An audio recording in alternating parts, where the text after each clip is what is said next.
Feeling stressed or fatigued? Herbal tinctures offer a natural way to support wellness, and they're easier to make than you might think.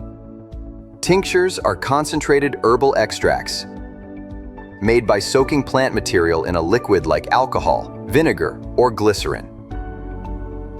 To make a tincture, combine 1 ounce of a dried herb or 2 ounces of a fresh herb with 1 pint of alcohol or vinegar.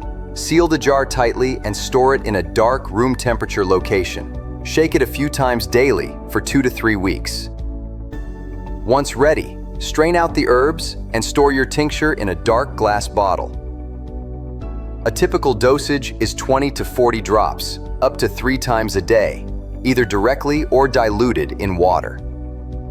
Tinctures are versatile and fast-acting. They can even be added to baths or used topically.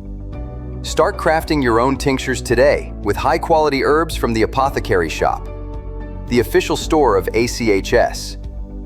Want to learn more about herbal medicine? Explore programs at achs.edu.